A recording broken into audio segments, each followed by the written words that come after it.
I continue to enjoy the sport, and things go well with my training, staying very free. And yeah, 2016 is it's kind of like it would be I would be 36 then. So, but I'll take a run at it for sure. Yeah, definitely. So I'm still training, still going at it.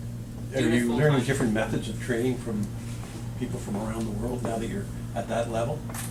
Yeah, my friend Johanna is here from Kenya. I met him over in Kenya, and he's down racing right now. So I learned a lot when I went to Kenya, 7 weeks there, and I saw some different training methods there. I mean, it's all fairly similar. So we do the basics of you easy run a lot, because if you're always running hard, you're not going to last. You're going to break down. So a lot of easy running, and then hard workouts. Quick, fast, hard workouts that you can recover from afterwards. But there's some different variety. I know a lot of the Kenyans, like Johanna, he will do a morning workout and then finish the workout and not cool down at all.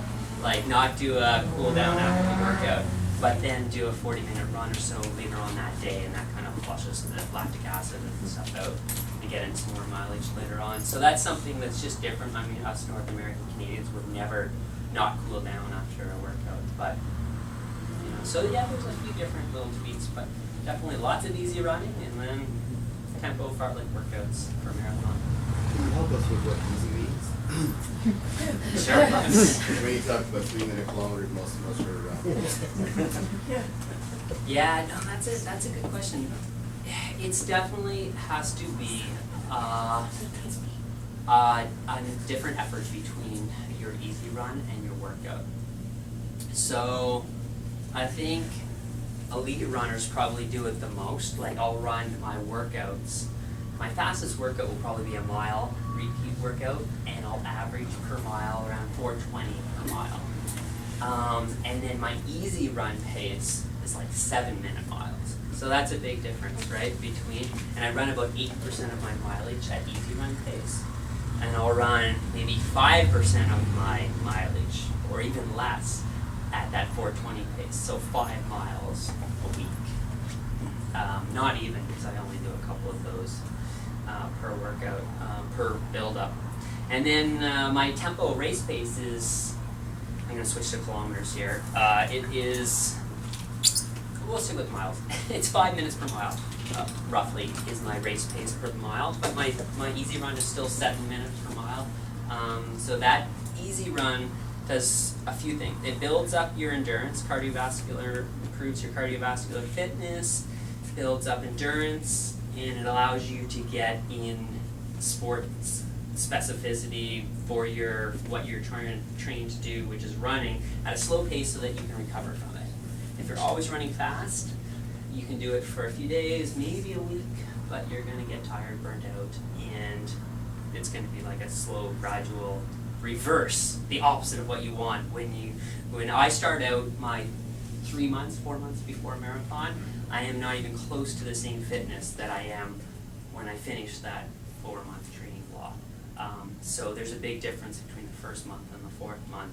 So if you go into your first month of a 4-month build-up really fit, it's hard to keep that fitness for a whole 4 months. So it's good to have, throughout a whole year, it's good to have different levels of fitness. It's because it's very, very difficult to keep the same level of fitness all year round, or you're just keeping a okay level of fitness all year round, which is not what we want.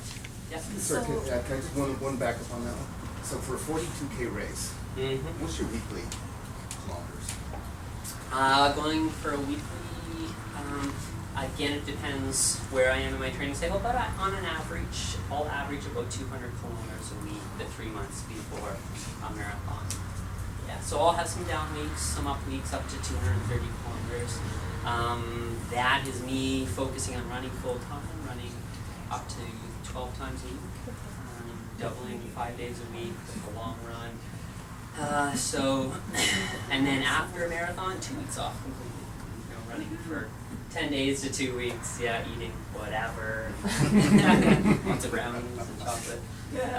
And I eat that stuff too in the build-up because I run so much it doesn't matter. But I like to use Reed's training, his eating philosophy, his nutrition philosophy, which is like he gets in a good 3 square meals a day, healthy, with lots of vegetables and all the stuff that everyone's supposed to have.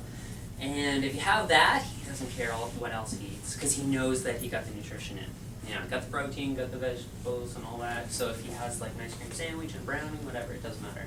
Because he's still hungry and he's running enough that he'll burn it off. But I when I was younger, 20s at university, I would get into the routine of every once in a while eating maybe just too much pasta and no vegetables, or just have cereal for supper or before supper, and then I wasn't hungry before supper. So that kind of stuff is why I have to try and avoid. But yeah, I still snack a lot. Good to know. Yeah. Going back to the wind, Yep. your qualification race, isn't it like the wind is going to be with you and against you? Are there rules about wind-assisted running? No, because it's a loop. Okay. Yeah, if it was like Boston, you can't set a Canadian record there because it's a point-to-point. So in 2010, it was behind, it was at their backs, the runner's backs, for pretty much the entire race.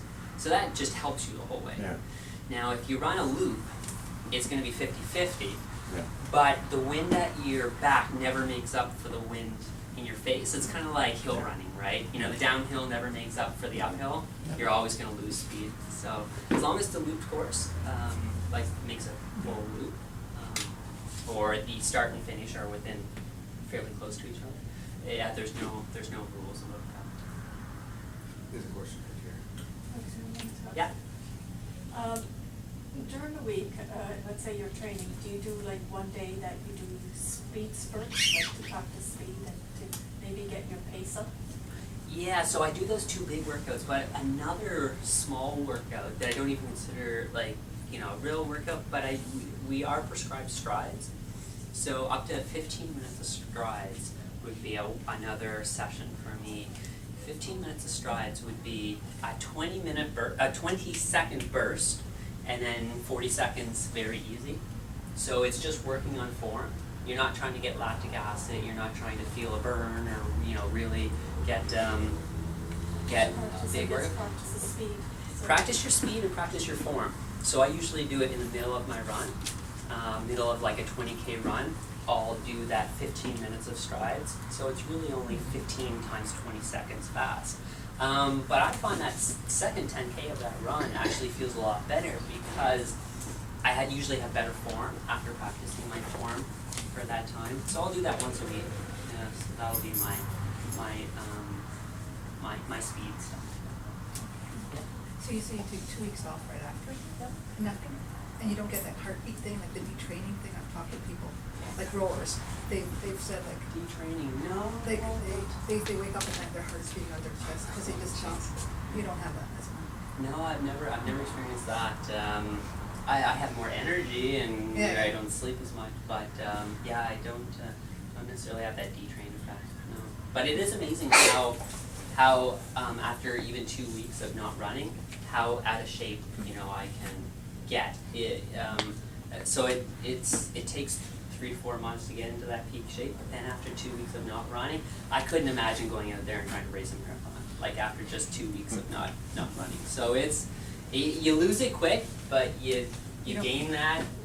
The thing is, you still have the endurance. But you don't get those physical like side effects of your body. No, Funny so, things too. no. Maybe it's a different type of sport. I thought all athletes would get it. I actually have never heard of that. Rowers have talked about it. Okay. Yeah. They're almost sick from it because their heart wants to needs to work out. Anyway, okay. I had a question. In terms of trying to build up your mileage towards a marathon, is there a difference if you were to do less runs per week but they were longer, or is it better to do more frequent runs that are shorter? The general rule would probably, if you're trying to, if your goal is to race a marathon, is to put them together and do 3 longer runs a week, then say 8 shorter runs. But if you wanted to do, if you had one longer run a week and then a couple shorter ones, that's okay too. Yeah, but I would tend, from what I've heard, you know, transitioning to the marathon for recreational runners is to get those longer runs in. Yeah, because this, like, you could break it up over, say, for myself, if you're running 50 kilometers a week and you break it up over 10 runs, so you're doubling some days, you know, you're only running like 5 kilometers at a time. That's not going to prepare you to run 42 kilometers, even if you're running over 42 kilometers per week. So it's much better to, say, split up those into like a 20K run and a couple, maybe 3 10K runs, something like that. Yeah. Yeah, I think for people beginning the marathon, just starting to and doing the marathon, doesn't matter what pace you do it at, but get in those long runs and use those long runs as a progression. So your first long run might be 20K, and then it's 25K, and then it's, you know, 30K, and you get up as high as you possibly can to give you the confidence to know that you can run that marathon. You know, you can finish 42.2 kilometers. That's a nice feeling to have that confidence stepping on the line that, you know, I might not run fast, I don't know how it's going to go, but I know I can finish. That's a nice thing to look forward to. Jason, you have a question? When you said that you didn't do anything, like for 2 weeks, no biking, no swimming, nothing? Some years I would, or after some races I would do some light biking, some years I wouldn't. And the years that I did some light cross training just for fun, you know, swimming, floating around the pool, I usually felt a lot better when I was getting back into it. Okay. Than if I just sat on the couch, watched TV, went out and partied or something, you know, and did nothing else. That's when I didn't enjoy getting back into running as much after the 2 weeks. But when I would say active, going to the beach or, you know, just swimming around in the pool, that helped with the recovery. Yeah, because you would have been the first athlete that I would ever hear that would say they would do nothing for 2 weeks. Because I would think that you would want to not do something, but you'd want to be at least walking for half an hour, like brisk, not like power walking, but or even getting on a bike, just to. It does feel nice to do nothing for a little while, but I like that. Yeah, the couple days afterwards, I usually get quite sore, so I don't look forward to walking. Well, I know for a couple of days after I've done my first marathon, like you don't even want to sit properly. Yeah. But I mean, I know that after about 4 or 5 days, I'm restless. I need to do something. You know what? 4 or 5 days, yes. Yeah. Like you just want to do something. Around 5 days, I usually get a little restless, and that's when I go for a bike or something. Yeah. Get out of the house. I get restless too after 5 days. Yeah. So Kenny, Yeah. could you summarize what has been learned, or have you learned anything from training with Kenny? Yeah. I mean, I didn't train a ton over there, to be honest, because I went over there injured, and facilities I was staying at, I got some cross training in, but I started running with some of the Kenyans, started training a little bit with Johanna towards the end, and I guess just the commitment to the sport. We can show up to a workout there in the town, small town I was staying in. There can be up to 200 people in one workout, and all of them are looking at trying to make running as a profession, doing it seriously, trying to be the best they possibly can. And there might be just one person giving out the workout for those 200 people. So the person will get up onto this big rock and yell out like, okay, what are we doing today? Are we doing, 1 minuters, 2 minuters, or 3 minutes? And like these 200 people, they vote to see who wants to, the biggest number, whoever wants it. Oh, we did 2 minuters last week. Okay, let's do 3 minuters this week. So the commitment, no one's telling them to go out. There's no coach. There's no, that people like telling them to go out. They're just doing it because that's what they do every day. They get up and they go training, go for a run, and they don't know success. A lot of them, out of that 200 people, over half of them probably have never left Kenya to go racing anywhere else, or even have done a ton of racing within Kenya. It's just that to live that dream of like being able to race outside and make some money. They see a lot of successful athletes in town and in the country that have had world championship, Olympic success, so it's contagious over there. So if you want to do something fun like that, yeah, going to Kenya and doing a running trip is quite an experience. Is that at altitude or is it? Yeah, it is. It's at 8,000 feet. So a lot of people think it's quite hot, which some parts of Kenya is. But 8,000 feet, it's sunny, sunstrong for the sunburn, but it's average daily highs of like 22, 23. So nice running weather, especially in the morning when it's Want sunny. to know the secret, how they run fast? The secret. Their gaits, I watch the gaits. Genetics. I don't know. Genetics, but that doesn't the the way you use your oxygen at that height, and then you come down to sea level. That would be why I would go up to sea level, go up to altitude, is Yeah. to get a little bit of extra red blood cells produced, bring them back down, and be slightly more efficient when I'm running at sea level. But, I mean, a lot of people live at altitude and they're not necessarily good runners. Yeah. But I don't know. What's the secret, Johanna? Yeah. You can tell us. You gotta ask him, not me. And even in regards to what you eat, it counts very much what you eat too. Sure. One thing is, not a lot of fast food over there. No. It's all homemade and locally grown. So For athletes, for athletes, yeah. yeah, you have to choose what you eat, especially when you have workouts and race. And also training hard. So it's all about what you eat and training hard and focused. Yeah, they learn from each other too. Like it's a real supportive environment over there. So we feel very welcome. Fast food like a plague. So. Yeah, it's also because of mental strength, because you have to challenge your mind first before you challenge others. So if I'm training with the world champion here, Olympic champion here, world record, and whatever, if I'm doing the same workout with them and sometimes beating them, and also or we do the same workout, we perform the same together, then that will make my mind strong, so that I can have enough confidence to go and just beat the rest of the race. So, but when you go, you've been training alone or maybe with some people who are not famous, they're not winning some races. If you go and meet them in the same race, the champions, maybe you are very strong, you have enough preparation, but you have to be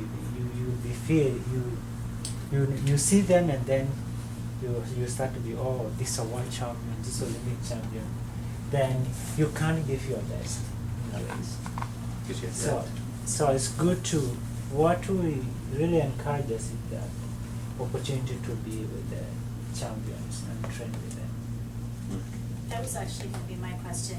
Like, there are always questions about training and stuff, but what about the attitude training or the mental training and the emotional training? That's one nice thing about where I'm training right now, Speed River Track and Field in Canada. To be training with a group of athletes that are living the dream as well, and when guys go away, have success, and they bring their attitude back to our group in Guelph, that's contagious, and that really so people feed off that, and it was similar in Kenya when I would be at the gym at the camp that I was staying at, and I'd see Wilson Kipsang, who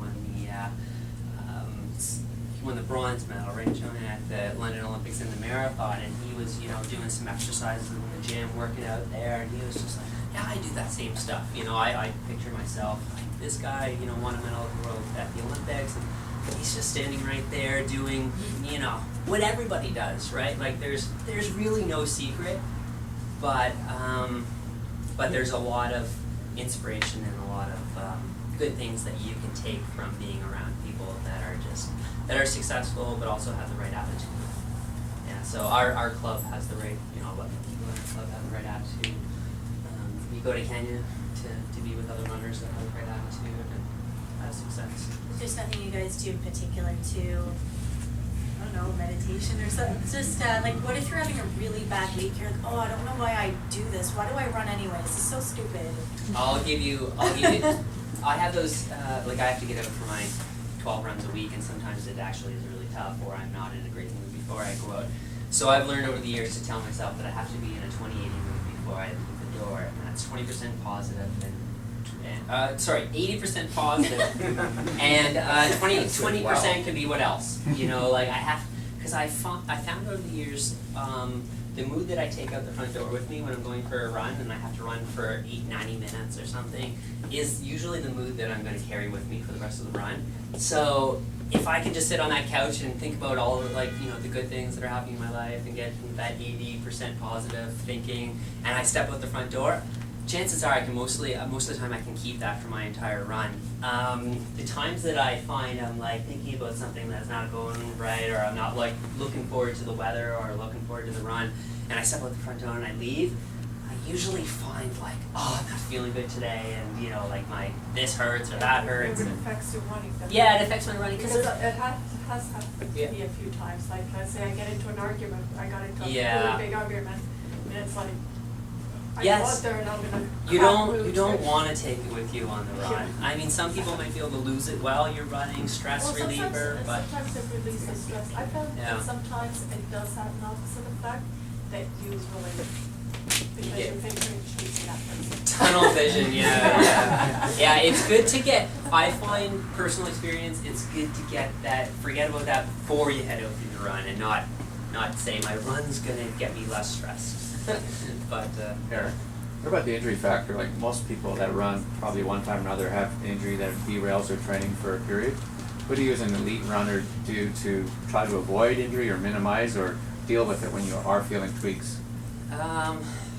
If, like, I'll spend 2 hours running in an average day, but if I can spend another hour doing maintenance work, you know, whether that be go to a physio one day, a massage therapist another day, go to the gym another day, doing some core work, stretching, plyometrics, that type of stuff. If I can do that for an hour, for maybe half of every hour that I run for 2 hours, do something else for an hour, that kind of stuff is good for preventing injury. Like, so not just when you do get injured, start doing that, but before you do it. And it also gives me more confidence for when I am running, knowing that I'm doing the proper things away from running to keep me injury-free. Because running it's a great exercise, it's phenomenal, but it also is very repetitive, and it works the same muscles over and over and over. So if you can spend that extra time doing some maintenance work, either at the gym, or if you do a little bit of cross training once a week or twice a week, you know, get on that bike or do something different like that, it'll actually help your running if you step away from it every once in a while. And have that downtime too after a race. Yeah, so you can recharge mentally and physically. As a Canadian athlete, how do you find, like, I'm sure you have to have another career of some sort, or the stress is there to have a career because the funding isn't there. Marathon is good. Is that Marathon right? has been good for me. When I was running on the track, I found that more of a stress. I took another job. I was doing some supply teaching. I was doing, I continued to work at a group home as relief staff. I was working landscaping one summer, and but marathoning and road racing is much better because because of you guys too, able to sign up for the races, and then that affords the race directors to be able to pay me to come and race as well. So I'm the popularity of road racing now. So that helps, and New Balance helps out with the gear and covering some costs. So that has helped, and yeah, I'm lucky right now to be able to do it full time without having to work. So I don't have to work. And the years that I did, New Balance was good. Also, my wife, who's a nurse, she helped me out when I was running on the track and not making any money. And then she's a nurse and works 3 days a week, so she helps out a lot there. Does she want to? I met her at St. Evax where I went to school, and she was on the cross-country team. Yeah. Oh. Now she just runs for fun. Yeah. How does having a family impact the training and It's impacted a lot. I was realized how selfish I was after having my first child, because I really enjoyed my downtime and my alone time watching TV. Just like, this is part of my training. I'm just putting my feet up on the couch, right? So I had to learn after my first child is that my downtime now is spending time with her as well. So that was a bit of an adjustment, transition. And, but I mean, a good one. Like, it's one of those things where I made this decision, I want to do it, and like, you got to look at the positives, right? You got to look at the big picture. So it's been more time consuming like that. But again, I don't work full time. I'm an athlete. I have the time to train, but it does force me to be, be more time management or use those skills more. So, yeah, it's nice to have. It's nice to be out there running, especially in Toronto. And know that my wife and Heidi are. I don't know we're watching, so it's pretty cool. You mentioned New Balance equipment. How do you select your equipment, especially shoes? Talking to you guys is a very, like,